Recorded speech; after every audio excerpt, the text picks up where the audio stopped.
The admiral showed up on my quarterdeck 10 minutes later. And I'm thinking, this is it.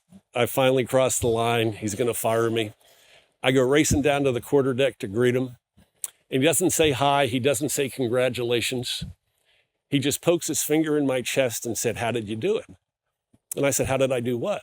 He said, "How did you turn this ship around?" I said, "I didn't do it. The crew did it." And he looked at me and said, "Well, what was your number one priority?" I said, "The food." He said, "What on earth are you talking about?"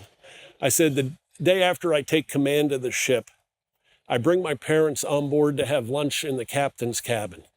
And it was the worst food I've ever had in my life.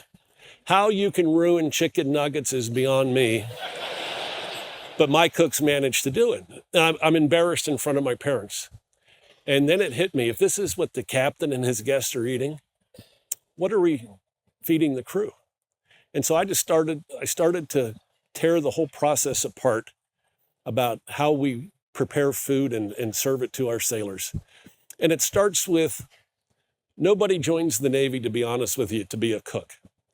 But if you walk into a recruiting station on the 30th of the month, and that recruiter has not filled his cook quotas, guess what? You could be the smartest person on the planet, you're going to be a cook. So we put non-volunteers into the job. And then we don't give them any training. We just throw them right into the galley and say, "Here's the menu card, start cooking." And I decided to send my cooks to culinary school in San Francisco. Never been done before, but I wanted them to feel special. I wanted them to feel like this is the heart of our ship, that we're going to serve great food to our fellow sailors. And every day I would walk through the galley. You know, as you guys know, food prep isn't sexy. But yet, if we get it wrong, it can cause so many problems for us. And when I walk through the galley, I'm not only saying hi to the sailors and thanking them for getting up at 4 a.m. to come to work so that the rest of the crew could have a hot breakfast when they get there, but I'm also checking for safety items in the galley. You know, temperatures in the freeze box and in the refrigerators, and cleanliness for food. Make sure we don't have foodborne illnesses. And I would put a meal evaluation out on the chow line. It used to be that sailors would complain.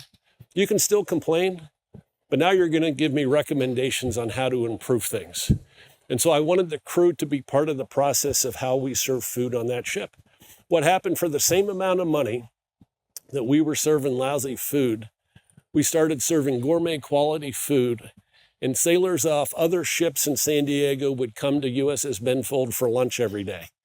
And it was just showing our people, we care about you.